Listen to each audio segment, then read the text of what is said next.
Well, hello there. Hope you guys are all doing really good today. Today I am going to get rid of my old pedal board. This is one I made out of some plywood, and this was a door threshold, like to an entrance door.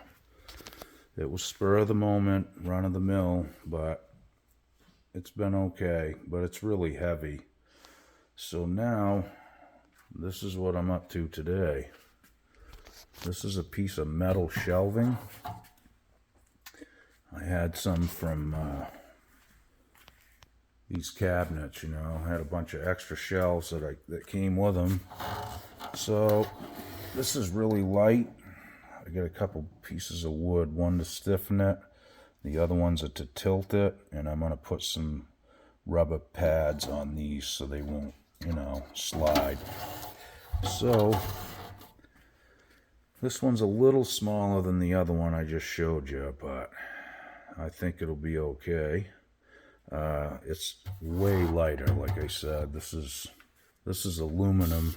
I actually stitched that, through this piece and right into the wood that's running across the whole back right here, see? Yeah, I think it's going to be okay.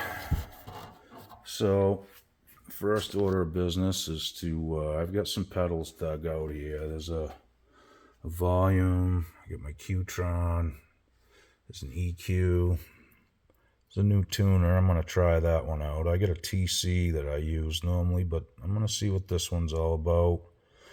I got a boost, overdrive, a couple of them. Here's another one. I'm going to show you guys this one, this Dan Electro Fab. It's kind of cool. Reverb, my old delay. There's a chorus of some sort. I'll probably put the T.c. on here too, the big delay, so I can loop and stuff. But first order of business is I got to take these power supplies off and get them mounted onto this one. So that's what we're going to do first. Okay, now this is just a more or less a mock-up of what I'm going to do. These are hooked down now, these two pedal powers, and usually what I usually do is have a tuner before I hit this volume pedal, which a lot of times I leave it off the board, but I think I'm going to probably tuck it in up here somewhere, and my fuzz pedal will be off the board, but I'll still probably hit the tuner, volume pedal, then to the fuzz pedal. You got to try to hit that fuzz first if you can.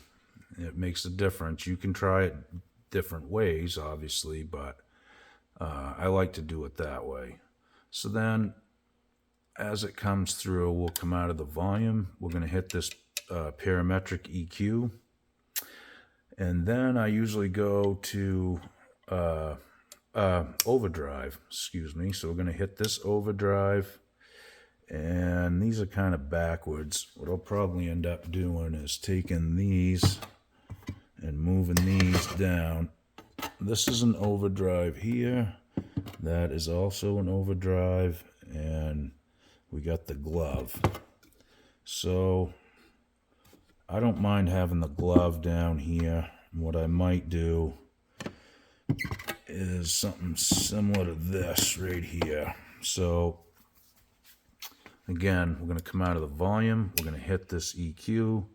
Then I usually hit my overdrive pedals. You can do that in reverse order too, but this is just the way that I like to run my own, okay, with this configuration.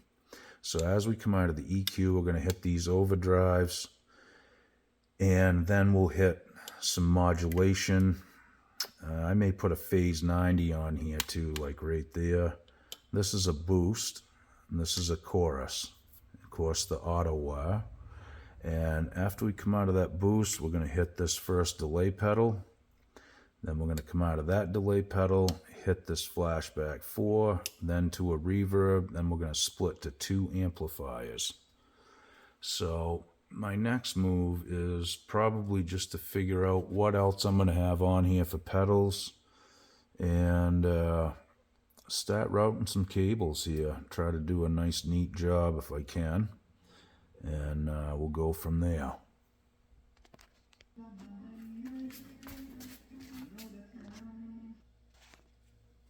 Okay guys, so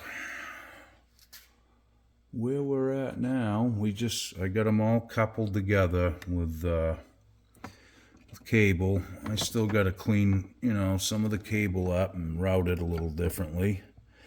I know a lot of guys, buy boards and they got holes drilled in them and all that stuff, but it really doesn't work well for me because I'm switching pedals constantly.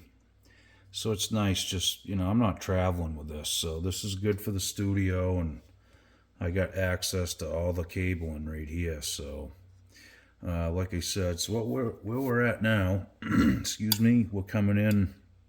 There'll be a tuner and a fuzz pedal before we hit this volume. Then when we hit the volume, we're going to this EQ, come out of the EQ to this Fab overdrive. Then it hits this New X Steel Singer. Those are pretty cool. Not a bad pedal. Sounds kind of, you get the instant Stevie Ray thing. Supposed to be like Dumble-like. There's a lot of them out there, but this one ain't bad. So it comes from there, hits this glove, and okay, so when it comes out of the glove, now we're going to start hitting some modulation here. I got the Qtron, I got a chorus, I got a boost pedal, then we're hitting this first delay. And the reason I like to hit this delay is because it has an input and output volume on it. This is my first pedal I ever bought. I still use it, for not necessarily for the delay, but for that feature of the input and output volume.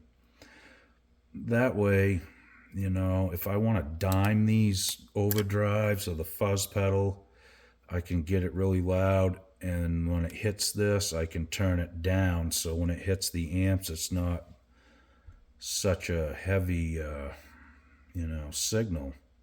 It's my own thing. I've been doing this for years with this pedal, so I like to keep it on there. After this delay, we're going to hit this flashback ×4. This belongs to a friend of mine, but he's let me use it for the YouTube thing, which is really good of him. And this is a fun pedal. So after that, we're coming out in stereo, and we're hitting this triverb.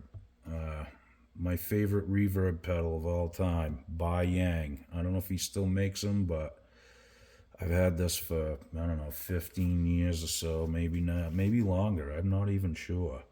So like I said, we're coming out of this in stereo, hitting this in stereo. Then we're going to go out to 2 amps, basically in dual mono at that point. It's not that confusing really, but it may look like it. To me, it's home. This is where I live. And like I said, I wanted a different pedal board that was lighter, not so heavy. Even in the studio, that's pretty heavy loaded up with pedals. And then you add another 10 pounds of lumber and whatever I had on that other pedal board. It gets really heavy and just had to move around and all that stuff. So the next move is we got to tag every one of these with a power cable. So that'll be the next move. Here we go. Okay guys, well, get everything connected to power. So all the pedals should have power now. Except for this one, I got a separate power that goes to that volume pedal. And that's a good start for me right there. Just the basics, I like having a few different drives on my pedal board just for options. I've seen guys use 2 at the same time. I never really had good luck with that, but It can be done. You know, there's no right or wrong way. There's no book that tells you you can't hook pedals up this way or that way. What I would like to add, though, is each one of these pedals, you need to look at the back of it sometimes. If if it doesn't come with its own power supply, make sure you're feeding it the right amount of power. Make sure that if it's DC power, make sure you're feeding it DC and not AC. And, like on these pedal power things, I'll show you real quick. Okay, so, these are 100 milliamps, okay? And there's a couple, see, 12 volt DC and 12 volt DC, and there's one 500 milliamp too. That's for high current. Some pedals require high current to run, so just keep that in mind, and that way you don't burn your pedals up and screw up your hard-earned money spent on pedals.